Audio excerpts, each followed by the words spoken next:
A little girl's desperate plea echoed through the salon, her innocent voice trembling with fear and sadness.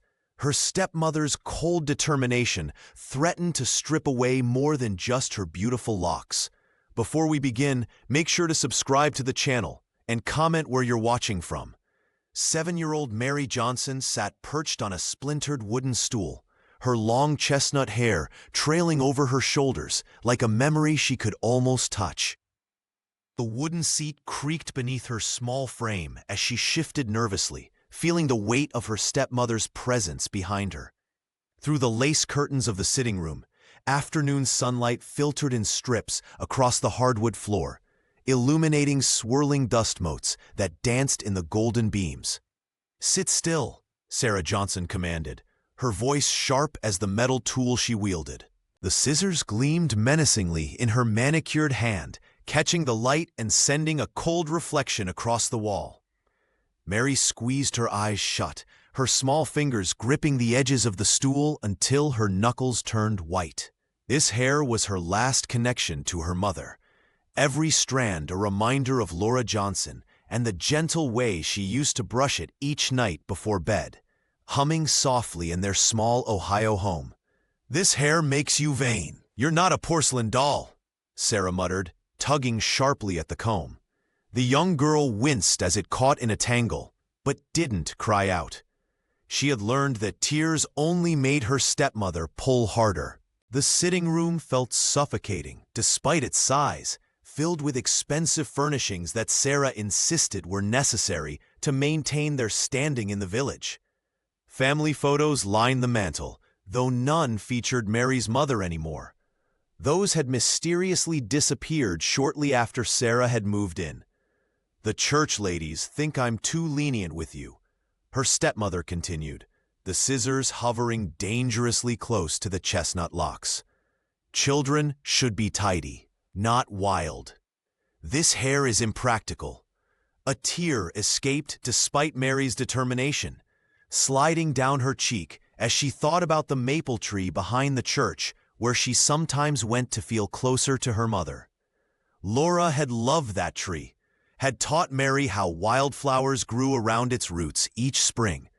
The cold metal of the scissors brushed against her neck, making her shiver. Sarah's expensive perfume, something floral and suffocating, mixed with the metallic scent of the scissors, creating an atmosphere that made it difficult to breathe. "Please," Mary whispered, the word barely audible. "It's all I have left of her." Sarah's grip tightened on the comb, yanking it through another section of hair. "Your mother isn't here anymore. I am.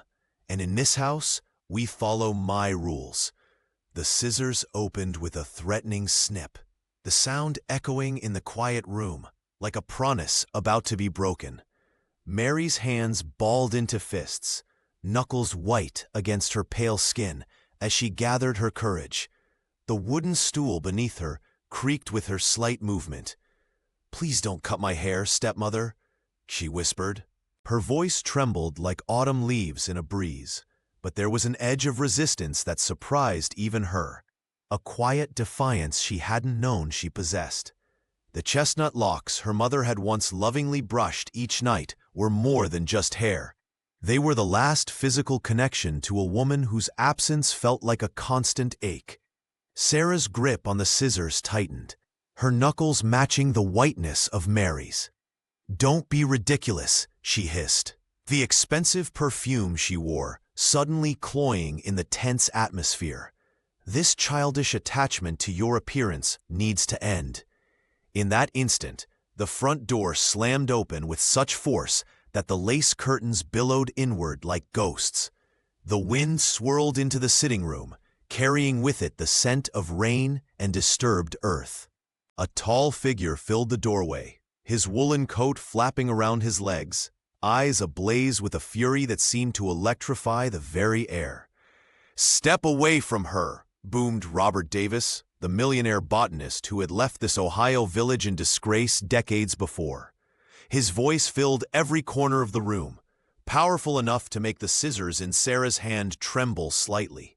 Mary's heart leapt at the unexpected interruption. She didn't know this man, Yet something in his protective stance made her feel safer than she had in months. The botanist took 3 deliberate steps into the room, his presence somehow making the space feel both smaller and more significant. Sarah's face drained of color as she recognized the intruder. "You have no right to be here," she said, but her usually commanding voice had lost its edge. "This is my home, and she is my responsibility." "And yet you would cut away her dignity along with her hair," Robert replied, his gaze softening only when it fell on Mary. For a fleeting moment, pain flashed across his features, a deep, old wound that Mary couldn't understand but somehow recognized. The 7-year-old slid from the stool, instinctively moving away from her stepmother and toward the stranger who had burst into their lives like a summer storm. The scissors in Sarah's hand caught the light, no longer an instrument of daily life, but a symbol of control about to be challenged. "Who are you?"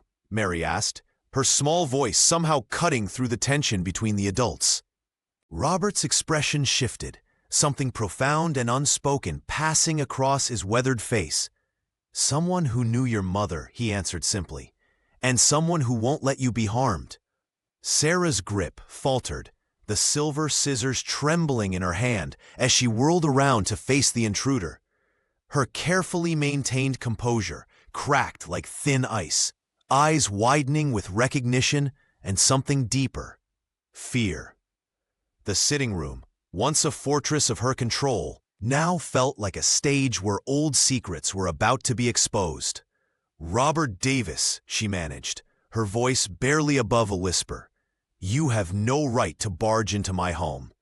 Mary remained frozen on the wooden stool, her heart pounding so violently she thought everyone in the room must hear it.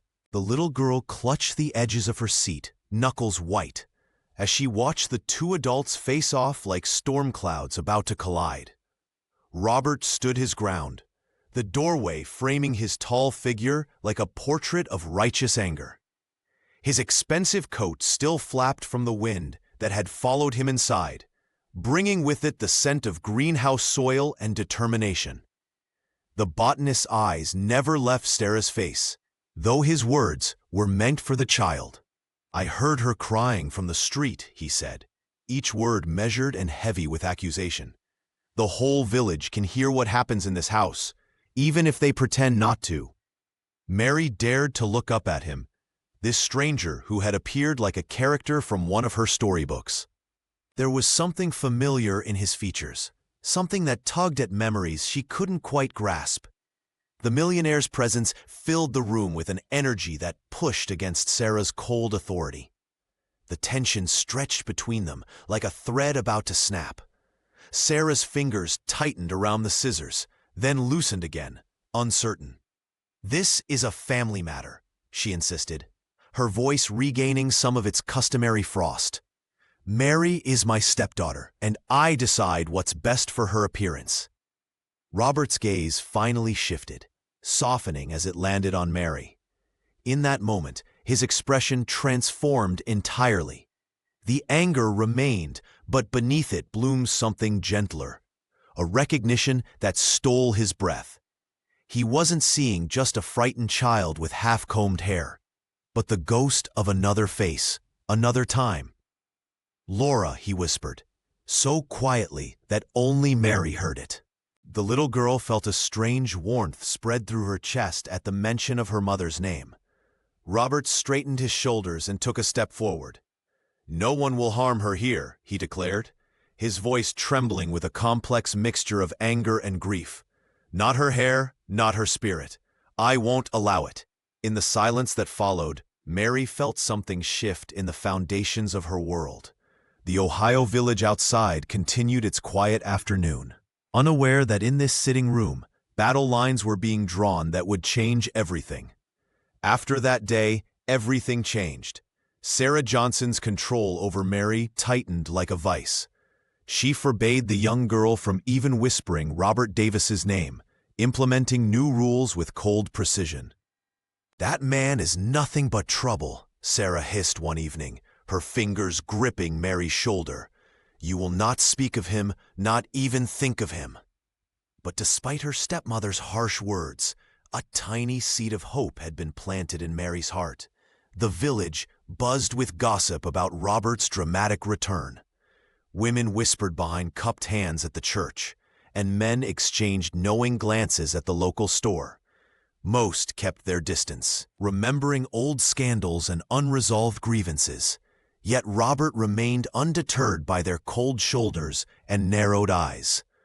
Within weeks, construction began on a plot of land beside the school. Children pressed their faces against classroom windows, watching as workers erected glass walls that caught the sunlight like diamonds.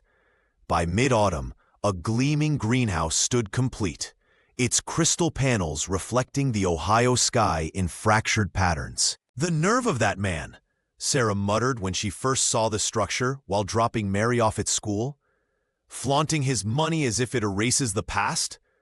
But the botanist's reputation began to shift when he invited the school's science teacher to bring students for a special tour. Mary watched longingly from the playground as her classmates filed into the lush sanctuary. That evening, she overheard conversations about exotic plants that could heal wounds and flowers that only bloomed under moonlight. Soon, children began gathering at the greenhouse after classes. They would sit cross-legged on soft garden mats while Robert shared stories of distant jungles and desert blooms. His deep voice carried tales of plants that communicated through their roots and flowers that remembered the touch of those who tended them. "My mother loved flowers," one brave child said during a session. "All mothers do," Robert replied, his eyes briefly finding Mary watching through the glass.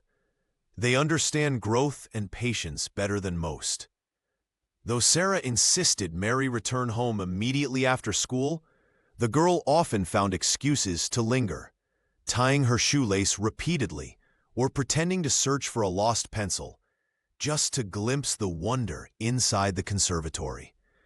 Sometimes, when no one was looking, Robert would wave to her, a secret greeting that Mary tucked away like treasure. In her bedroom at night, she would touch the silver locket hidden beneath her pillow and whisper stories to herself about healing plants and mysterious blooms, dreaming of a day when she too might step inside that world of green possibility. Every day after the final school bell rang, Mary Johnson lingered by the iron gate, watching as her classmates streamed into Robert's greenhouse. Their laughter floated across the schoolyard like dandelion seeds, light and carefree. She gripped the cold metal bars, her small fingers turning white as she observed the botanical wonderland that remained just beyond her reach. Inside the glass structure, Robert Davis moved among the children with patience and care, his tall frame bending to show them how to transplant seedlings or identify healing herbs. Sometimes he would glance up and catch Mary watching. Without drawing attention to her, he would offer a subtle wave or a gentle smile, their secret communication that Sarah could never discover. Each afternoon followed the same pattern. Mary would press her nose against the greenhouse glass, drawing shapes in the condensation that formed from her breath. She traced flowers, birds, and sometimes her mother's name, watching as they faded away moments later. The botanist would occasionally place a small bloom or interesting leaf near the window where she stood, a silent gift that she could admire without touching. "One day you'll join us," he mouthed once, when no one else was looking. One particularly cold evening after Sarah had trimmed her hair again, "Just the ends," she'd claimed, though Mary knew better, the girl made a decision. While her stepmother busied herself with church committee paperwork, Mary slipped out to the village apothecary. The bell above the door jingled softly as she entered the dimly lit shop, its shelves lined with amber bottles and dried herbs hanging from the ceiling. "Can I help you, dear?" the shopkeeper asked, peering over wire-rimmed glasses. "I need something small that closes tightly," Mary whispered, her voice barely audible. She left with a tiny silver locket, purchased with coins saved from birthday cards. That night, by candlelight, she carefully gathered the strands of chestnut hair Sarah had cut, placing them inside the metal heart. The locket felt cool against her skin when she fastened it around her neck, hidden beneath her collar where no one would see. This small act of defiance brought unexpected comfort. The locket became more than just a container for her hair. It was a vessel for memories of her mother, Laura, whose own long tresses had once been the talk of the Ohio village. It was a promise to herself that some things couldn't be taken away, even by the sharpest scissors or the coldest words. When Mary finally fell asleep, her hand curled protectively around the locket, dreams of greenhouse flowers and her mother's smile intertwining like vines reaching toward sunlight. Sarah Johnson's rules grew harsher as April turned to May. The walls of the house seemed to close in around Mary, with new restrictions appearing daily like unwelcome shadows. When the school announced its annual poetry contest, Mary's heart leapt, only to crash moments later when her stepmother discovered the flyer tucked in her school bag. A poetry contest? Sarah scoffed, her perfectly manicured nails crumpling the paper. You'll embarrass us all with your shyness. The Johnson name means something in this village. Her voice cut through the kitchen like winter wind. Besides, what could you possibly have to say that anyone would want to hear? That night, Mary retreated to her attic bedroom, the sloped ceiling pressing down like her stepmother's disapproval. The small window overlooked the maple tree, its branches swaying in gentle rhythm with her tears. She clutched the silver locket hidden beneath her nightgown, feeling its cool metal against her skin. Inside lay the precious strands of chestnut hair, proof that she existed, that she mattered. Words formed in her mind, delicate and persistent. A poem about mothers, about hair that grew despite being cut, about voices that refused to be silenced. The phrases fluttered like moths inside her chest, desperate for release, but finding no escape. 3 days later, a soft knock interrupted the suffocating quiet. Miss Emily Brown stood in the doorway, her weathered hands clutching a package wrapped in brown paper. Sarah was at her church guild meeting, a fortunate absence that both women acknowledged with knowing glances. "I heard about the poetry contest," the seamstress said, her eyes twinkling with quiet rebellion. "And every poet needs the right costume." Mary unwrapped the package with trembling fingers. Inside lay a dress of soft blue linen, so unlike the stiff, practical clothes Sarah insisted upon. As she ran her fingers over the fabric, she discovered tiny symbols embroidered along the hem. A bird in flight, a tree with deep roots, a flower opening to the sun. "Every stitch tells a story, Mary," Miss Emily whispered, squeezing her hand with quiet strength. "Some stories are meant to be seen, others hidden close to the heart. But all of them matter." The seamstress glanced toward the window, then back at Mary. "Robert asked about you at my workshop yesterday. He's planning something special at the conservatory, something your mother would have loved." For the first time in weeks, Mary felt a spark ignite within her chest. The poem that had been trapped inside began to take shape, no longer fragile, but fierce, determined to be heard. The village library stood like a sanctuary of whispers, its shelves stretching toward the ceiling in wooden towers of possibility. Mary Johnson clutched her book against her chest, heart hammering, as Miss Wilson, the librarian, gestured for her to take her place in the reading circle. The other children had already settled on cushions arranged on the worn carpet, their expectant faces turning toward her. "Your turn, Mary," Miss Wilson said gently. Mary slid onto the last empty cushion, her fingers trembling as she opened the book. The words swam before her eyes, and she felt the weight of attention pressing down on her shoulders. She took a shaky breath and began to read, her voice so faint that the children nearest her leaned forward. "Louder, please," Miss Wilson encouraged. Something in the story about a small bird finding its voice resonated deep within her. With each sentence, Mary's voice grew steadier, the tremor in her hands subsiding. By the third page, she had forgotten her fear, lost in the rhythm of words and the quiet magic they conjured. When she looked up, she saw not judgment, but rapt attention. Across the circle, A boy with tousled hair and thoughtful eyes watched her intently. Michael Smith never spoke unless it was in carefully constructed rhymes, a quirk that made him both fascinating and isolated among their peers. His notebook peeked from beneath his arm, its edges frayed from constant use. As Mary's eyes met his, he mouthed silently, "Brave and true just like you." The simple gesture warmed her from within. In a world where Sarah demanded perfection and silence, where even the village adults seemed to value compliance over courage, finding an ally felt like discovering a secret path through a dark forest. When the reading circle disbanded, Mary lingered by the nature books, fingers tracing spines about plants and flowers, thinking of Robert's greenhouse and the mysteries it contained. Michael appeared beside her, sliding a folded paper between the pages of her book. "Words take flight when hearts are light," he whispered, his only direct communication before slipping away toward the poetry section. Later, alone in her attic bedroom, Mary unfolded his note to find a simple drawing of a girl with flowing hair, standing tall beneath a maple tree. Beneath it, in careful script, "Some voices shake, some voices break, but yours will grow like wildflowers."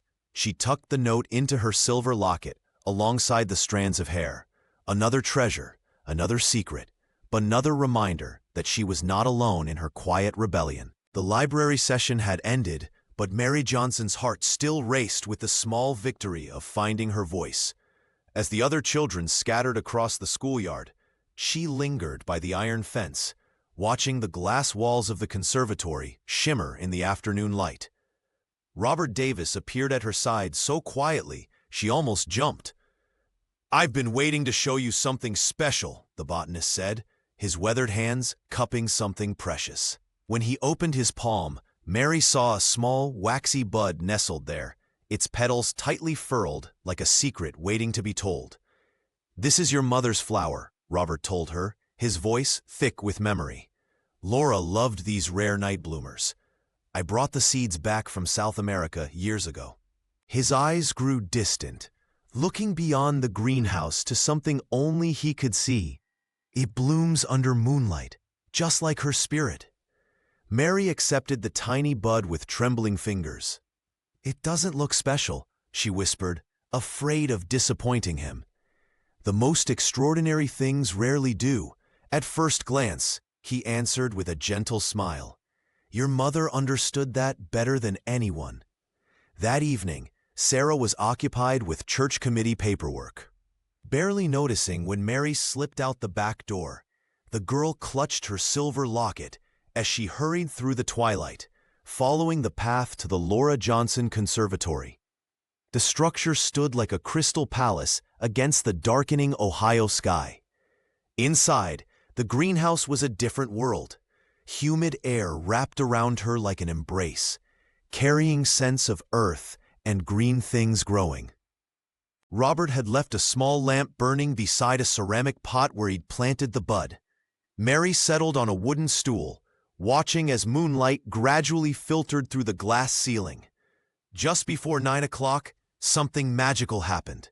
The tight bud began to unfurl, its petals stretching outward like fingers reaching for the moon. Within minutes, a delicate white flower had opened completely, releasing a fragrance that reminded Mary of lavender and rain.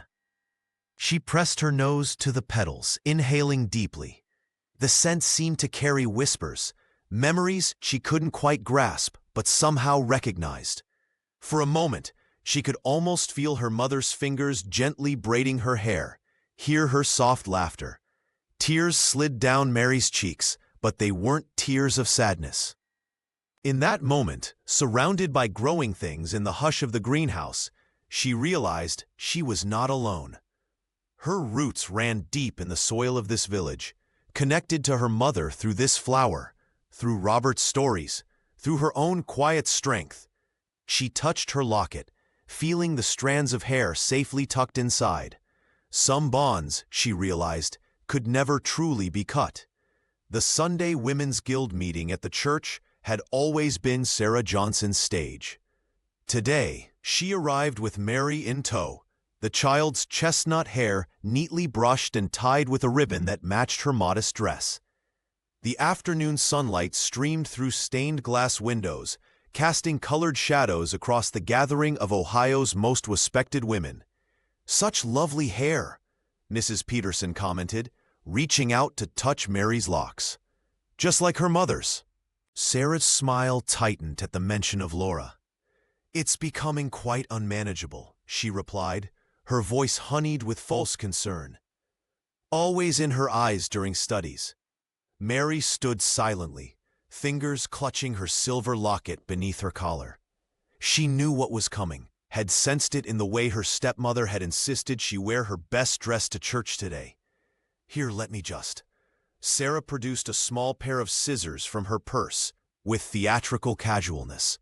"Hold still, dear, just a tiny trim to keep it out of your eyes." Before Mary could step away, the cold metal snipped close to her temple. A perfect chestnut lock fell to the polished floor.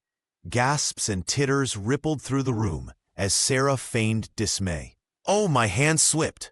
"Well, now we must even it out," she announced, snipping another lock from the opposite side, while the women watched, some with discomfort, others with amusement. Mary's face burned hot with humiliation. She could feel Miss Emily Brown's sympathetic gaze from across the room, but the seamstress couldn't intervene without causing a scene. The child stood frozen, watching pieces of herself scatter across the church floor like fallen autumn leaves. "There," Sarah declared finally. "Much more practical, isn't it, ladies?" That evening, as twilight settled over the village, Mary slipped out of the house. Her feet carried her to the old maple tree behind the church, its branches stretching like protective arms against the darkening sky. She knelt in the soft earth, digging a small hole with her fingers. From around her neck, she removed the silver locket, the one containing the first strands her stepmother had cut months ago. With trembling hands, she placed it in the earth, then reached into her pocket for a scrap of paper. On it she had written words that came to her during the long, silent walk home from church. "What you cut, I still remember. What you bury, I will grow." She folded the paper and placed it beside the locket before covering both with soil. As she patted the earth flat, something shifted inside her, the soft edges of her spirit hardening like sap crystallizing into amber. The girl who rose from beneath the maple was changed, her quiet defiance taking root just like the treasure she'd planted. The unsigned poem appeared on the village notice board one Tuesday morning, its careful handwriting unmistakable to Mary. "A voice, like wildflowers, finds its place," it read, "between stone walls and judgment's face." Michael Smith had finally found the courage to share his words, though without his name attached. Mary recognized the rhythmic pattern immediately, the way he always spoke in measured cadence during their library meetings. By afternoon, a small crowd had gathered around the board, murmuring about the mysterious poet. Mrs. Blackwell, the postmistress, tutted disapprovingly at what she called nonsense rhymes. But 3 schoolchildren copied the verses into their notebooks when they thought no one was looking. "Did you see what's happening?" Michael whispered to Mary during recess, his eyes bright with nervous excitement. "They're talking about it." Mary nodded, feeling something unfamiliar bloom in her chest, a mixture of pride and possibility. "Your words matter," she said simply. The next day, another poem appeared beside Michael's, then another. Within a week, the notice board transformed into a patchwork of voices, some childish and uneven, others surprisingly profound. The village adults exchanged concerned glances as children began speaking up at dinner tables and in Sunday school. Asking questions that had long been considered impertinent, Miss Emily Brown invited Mary to her workshop that Saturday, ostensibly for a fitting. The seamstress's fingers moved deftly as she adjusted the blue linen dress she'd made for the child. "I've added something special," Emily confided, turning the hem to reveal a thread of gold, nearly invisible unless you knew to look for it. In the old days, women would hide messages in their stitching when they couldn't speak freely. Mary ran her finger along the golden line. "What does this one say?"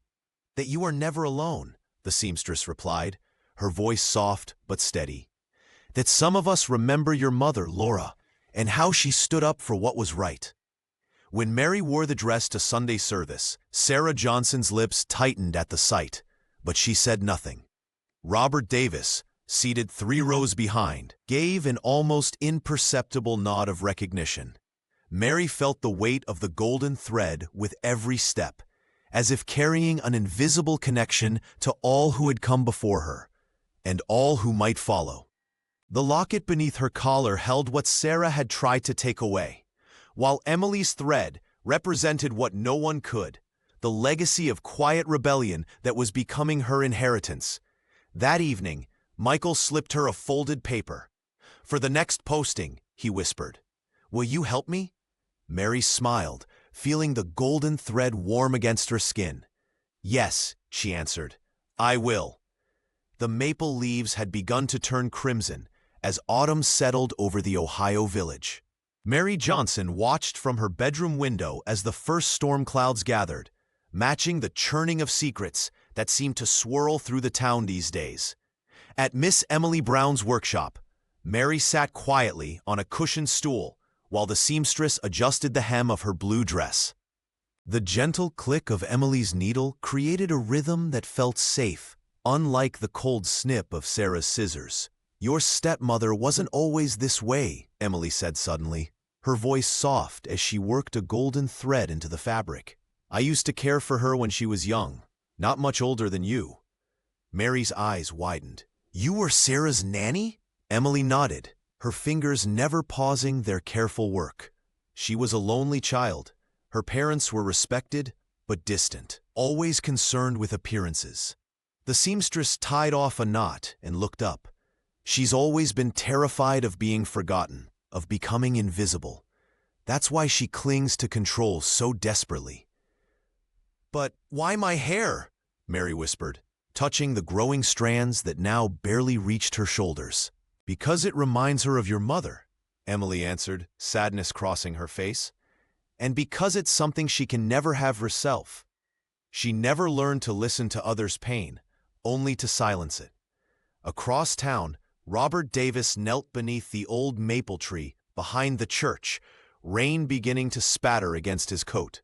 His fingers trembled as he held the small silver locket he'd discovered while planting autumn bulbs. The metal was tarnished but unmistakable, engraved with the delicate pattern of forget-me-nots he'd specially commissioned 20 years ago. "Laura," he whispered, his voice catching as he opened the locket to find strands of chestnut hair inside. The same color that had once cascaded down Laura Johnson's back, now growing again on her daughter's head.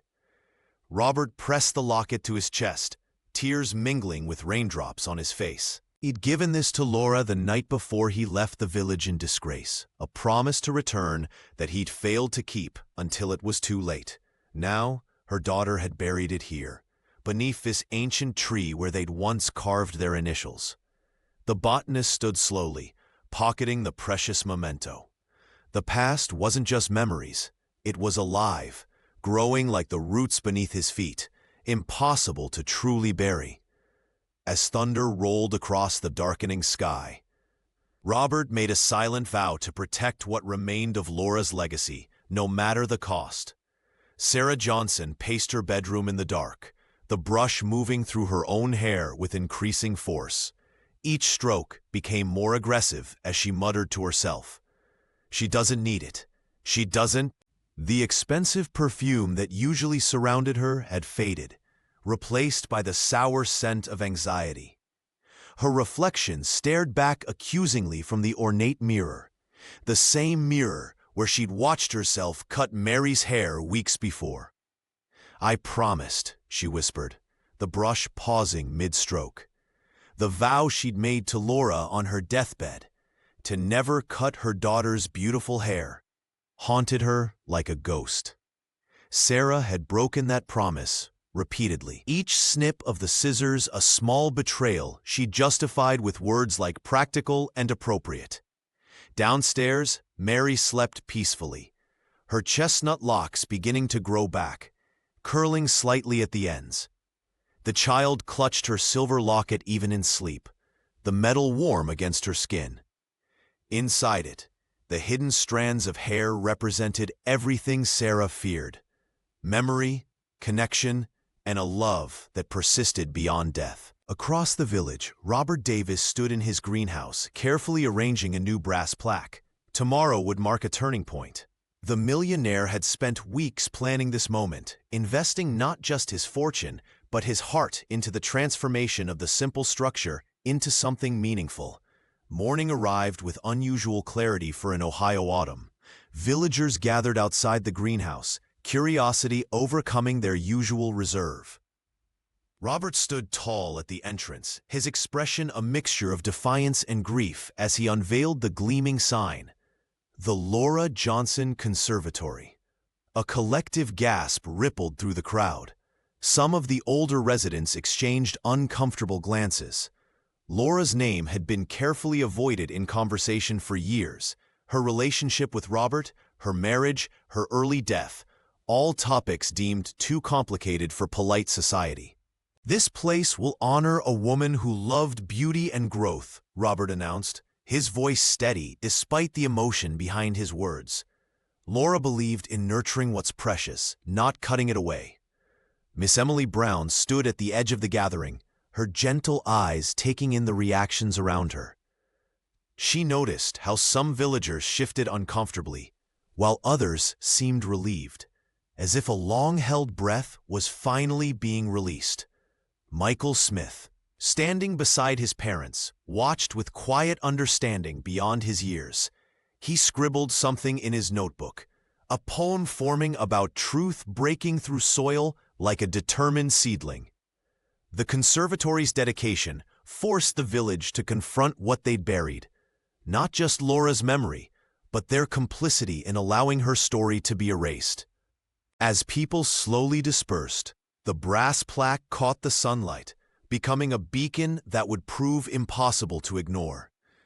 Miss Emily Brown's nimble fingers worked methodically through the church linens, her decades of experience evident in each precise stitch. The late afternoon sunlight streamed through the stained glass windows of the small parish room, casting colorful shadows across her workspace. As she reached for another napkin from Sarah Johnson's sewing basket, something caught her eye: a folded slip of paper tucked beneath the fabric scraps. Curiosity got the better of her. Emily unfolded the paper, revealing a receipt, then another, and another. Her breath caught as she realized what she was looking at: documentation of church funds being redirected into a private account. The seamstress's hands trembled as she recognized the account number. It matched information she had seen years ago while working in Sarah's home. These were funds meant for the children's charity, diverted from Mary's inheritance. "Lord have mercy," she whispered, tucking the evidence into her pocket. Word spread quickly among the Women's Guild. Mrs. Henderson, the treasurer, confirmed Emily's suspicions with a grim nod. "I've had questions about the numbers for months," she admitted, her voice tight with restrained anger. But Sarah always had explanations ready. The discovery transformed the normally reserved women. Their fury, though quiet, burned with righteous intensity. These were not just numbers on paper. This was a betrayal of a child, of trust, of everything their community claimed to stand for. At the next village council meeting, the room buzzed with tension. Robert Davis stood near the back wall, his tall frame impossible to miss. Sarah sat rigidly in the front row, unaware of the storm about to break. When the chairperson called for community concerns, Miss Emily rose slowly. "We'd like Mary Johnson to speak," she announced, her gentle voice carrying unexpected authority. Mary walked to the center of the room, clutching a folded piece of paper. Her chestnut hair, growing out from Sarah's forced cutting, framed her face. The child took a deep breath and unfolded her poem. "What you take is not yours to keep," she began, her voice small but unwavering. "What you hide still grows beneath the soil." The room fell silent. Even the usual shuffling of papers ceased. The 7-year-old continued, each word clear and deliberate, speaking of truth that couldn't stay buried and voices that wouldn't remain silent. She never mentioned money or theft directly, but everyone understood the deeper meaning. Robert watched with glistening eyes as his young protege stood her ground. Across the room, Michael Smith nodded encouragement, his own notebook clutched tightly to his chest. When Mary finished, the silence lingered for 3 heartbeats before someone began to applaud. Others joined until the sound filled the room, a tide of support washing away decades of enforced silence and tradition. The church board meeting took place on a frigid December evening, the old building's heaters struggling against the Ohio winter. Sarah Johnson sat rigid in the front pew, her perfectly manicured nails digging into her palms as Reverend Wilson read the findings aloud. The receipts Miss Emily had discovered were spread across the oak table like fallen leaves, each one a testament to Sarah's betrayal. These funds were explicitly designated for Mary's education and well-being, the Reverend stated, his voice echoing in the hushed room. Instead, they were diverted to personal accounts. Sarah's carefully constructed world collapsed around her. The whispers she'd once controlled now turned against her, hissing through the congregation like wind through dying grass. Women who had once competed for her approval now averted their eyes. Her position as treasurer of the Women's Guild, the cornerstone of her social standing, was stripped away with a unanimous vote. "I was protecting the child from wasteful spending," she protested, but her words rang hollow against the evidence. The stepmother's voice, once commanding, now trembled with desperation. Walking home alone, Sarah felt the village watching from behind curtained windows. What had been her armor, the opinions of others, had become the very weapon of her undoing. Her designer coat offered little protection against the chill of isolation. Meanwhile, across the village, Mary stood before her mirror in Miss Emily's workshop, hardly recognizing herself. Her chestnut hair had grown past her shoulders again, catching the lamplight like burnished copper. The blue linen dress Emily had made for her now featured additional embroidery, tiny flowers and birds that seemed to dance along the hem. "The golden thread is our secret," Miss Emily whispered, adjusting the fabric. "It represents your voice, thin but unbreakable." The seamstress stepped back, her eyes misting with pride. "The Winter Festival Committee specifically requested you open the ceremony with your poem." Mary touched the dress reverently. "Because of what happened at the church meeting?" "No, child," Emily replied, tucking a strand of hair behind Mary's ear. "Because your words made them feel something they'd forgotten."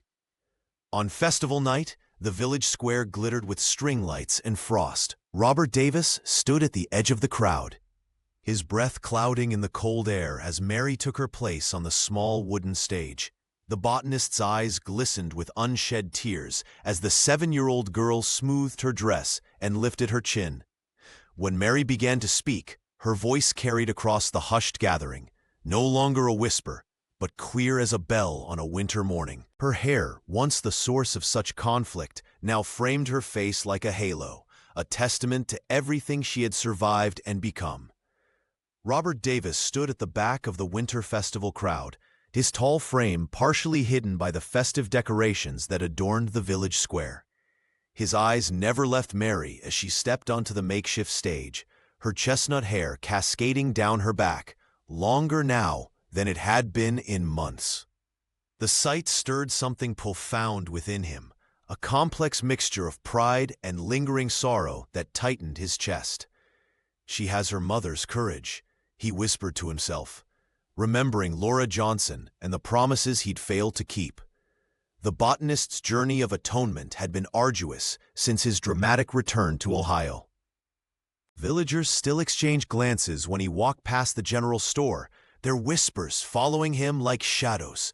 His past, the scandal that drove him away decades ago, remained etched in the collective memory of the community.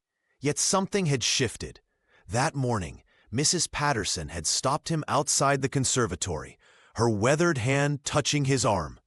"Those night-blooming jasmines you gave for my husband's memorial, they brought us comfort," she'd said, her eyes meeting his without the usual judgment. Small moments like these were becoming more frequent, gratitude gradually replacing suspicion.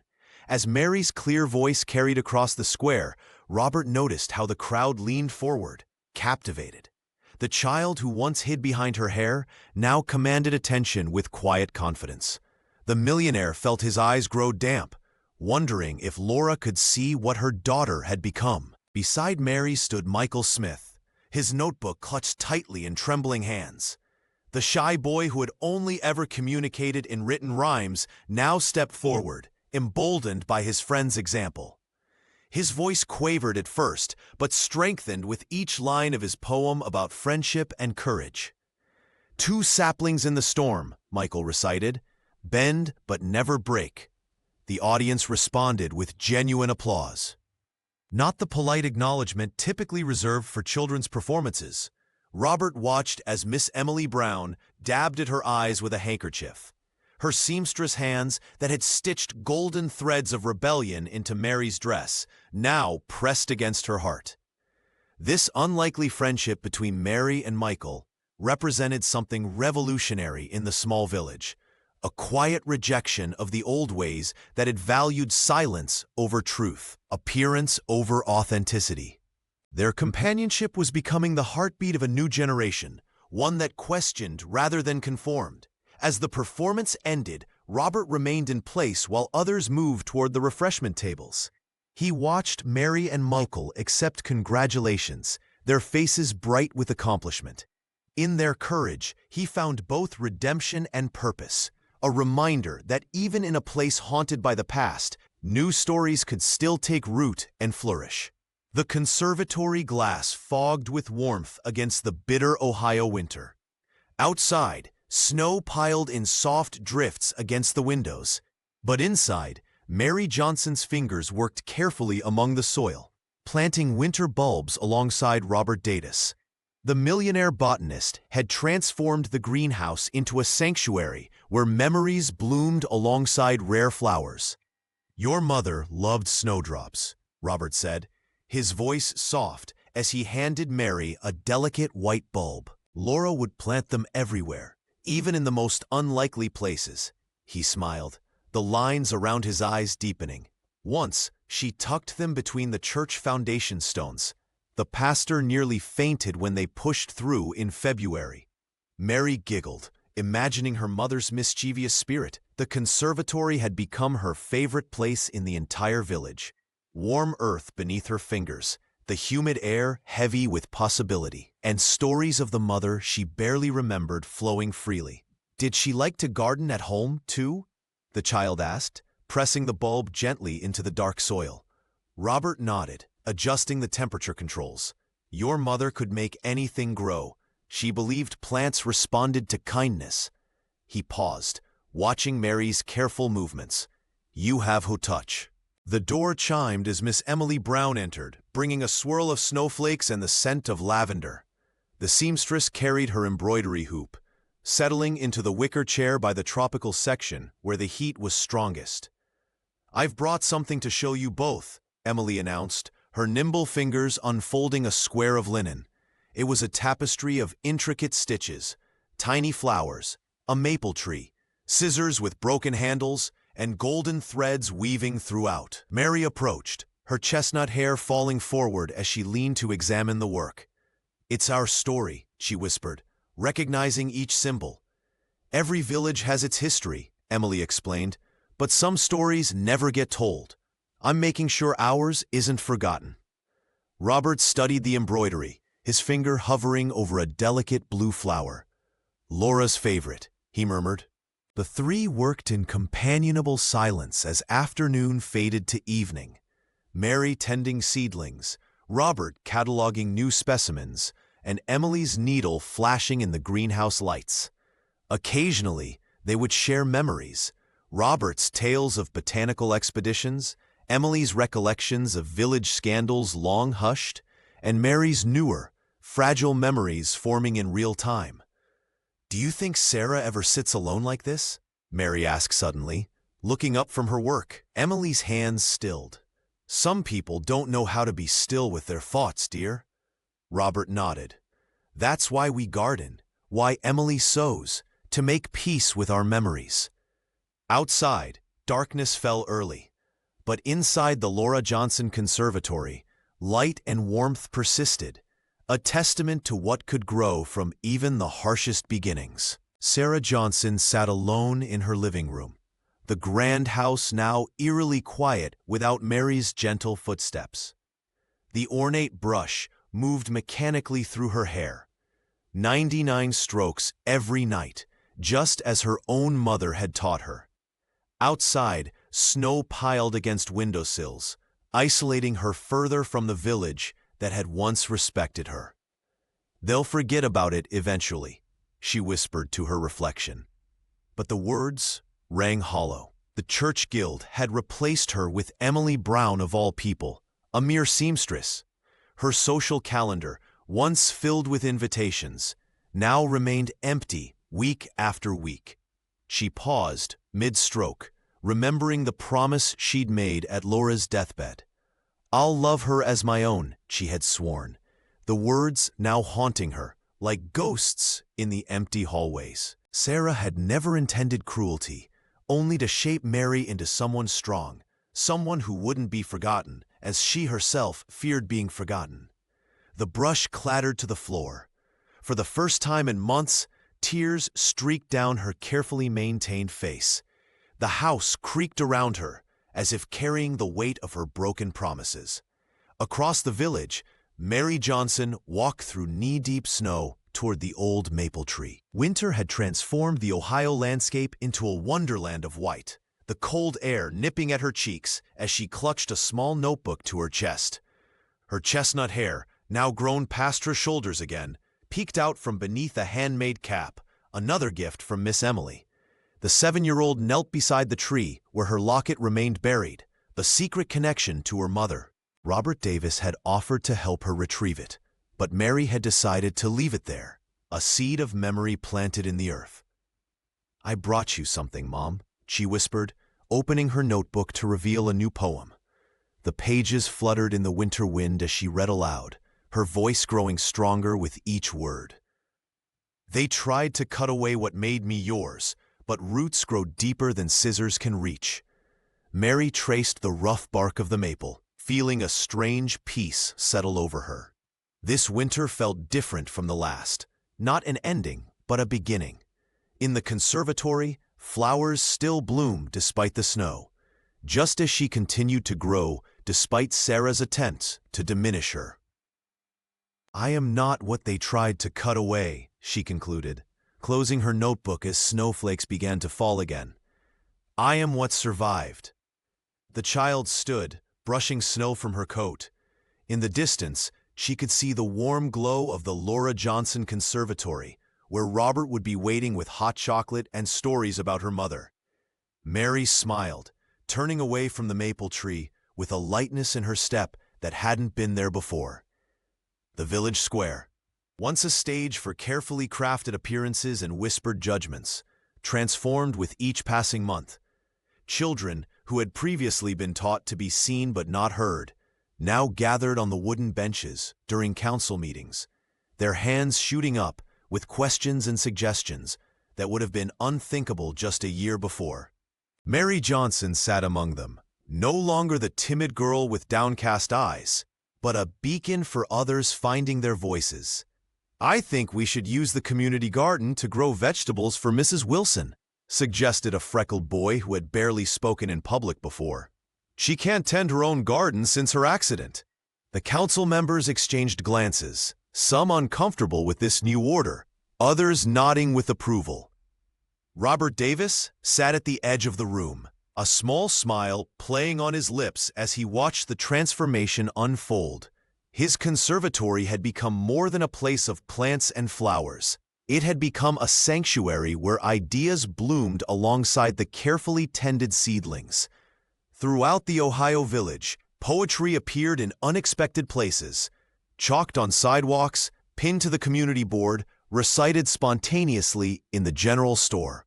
Michael Smith, once ridiculed for his rhyming speech, now led a weekly gathering where children and adults alike shared their written words without fear of judgment.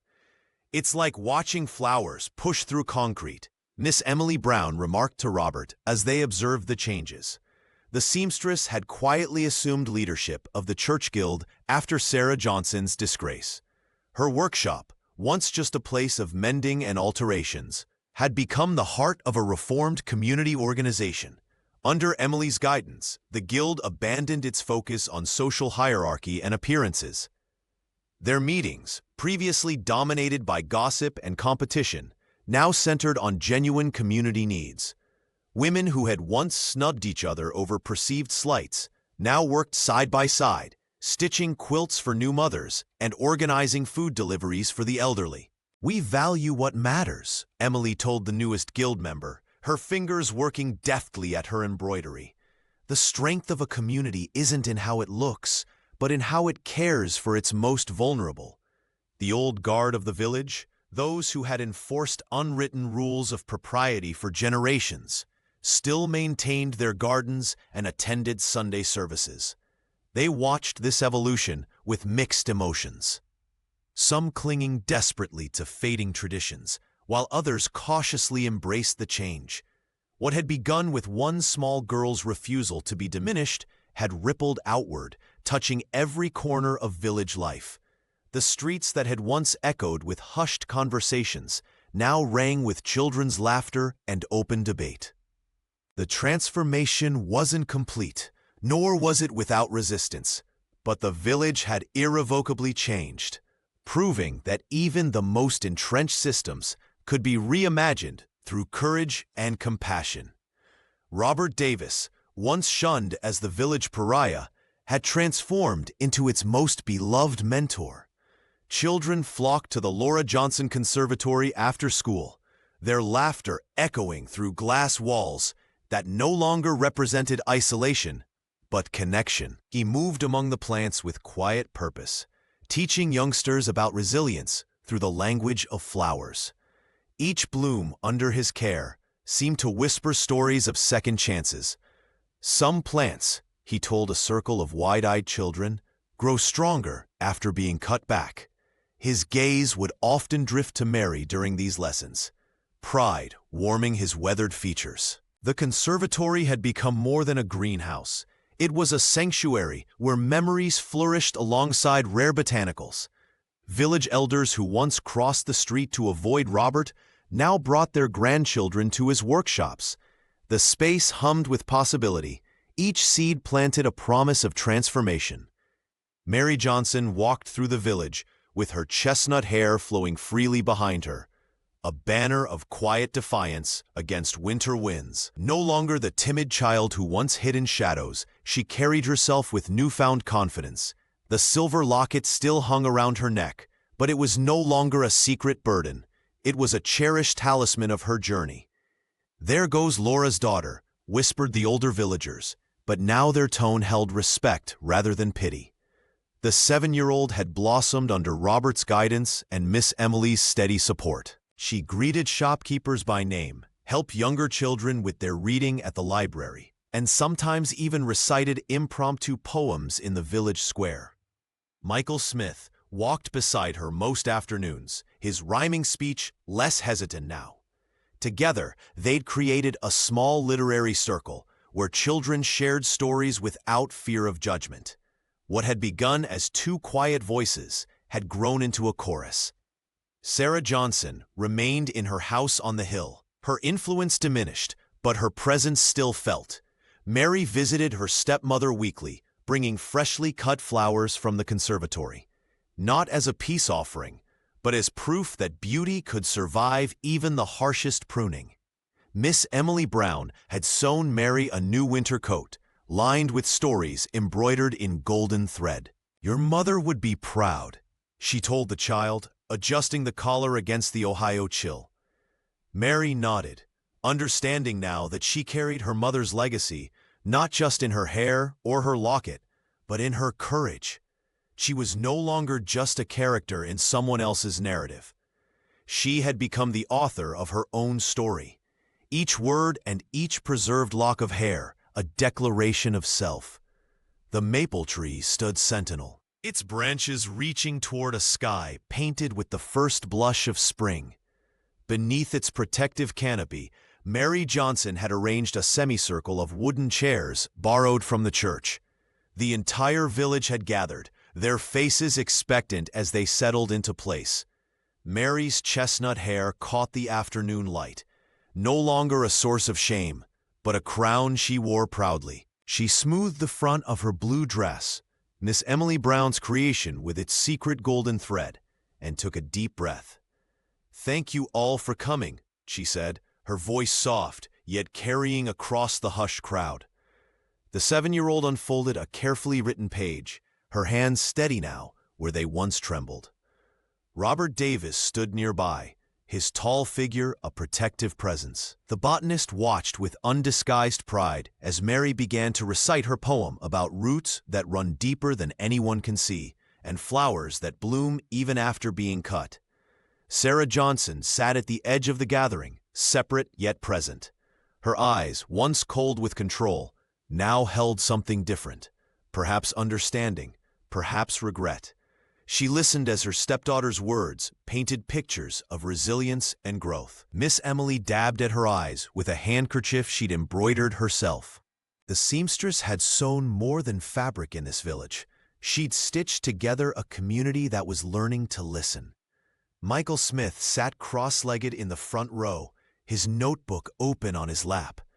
The boy who once spoke only in rhyme now wrote furiously, capturing Mary's words to preserve them for future poems of his own.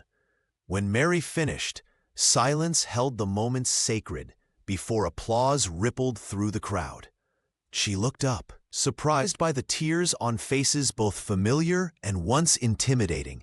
Robert stepped forward then, placing a gentle hand on her shoulder. "This child does not need to be tamed," he told the villagers, his voice carrying the weight of his own journey. "She needs to be heard." The Ohio village, once bound by rigid traditions and whispered judgments, had transformed. The church guild members nodded in agreement. The school teacher wiped away tears. Even the most stubborn of the town elders seemed moved by the simple truth of Robert's words. What had begun that fateful day, with scissors poised, a desperate cry, and a door flung open in righteous anger, had blossomed into something beautiful. The Laura Johnson Conservatory would continue to nurture plants and children alike. Miss Emily's workshop would remain a sanctuary of creativity and truth. And Mary, standing tall beneath the maple tree that guarded her mother's memory, understood that her voice, once barely a whisper, had helped change the world around her, one heart at a time.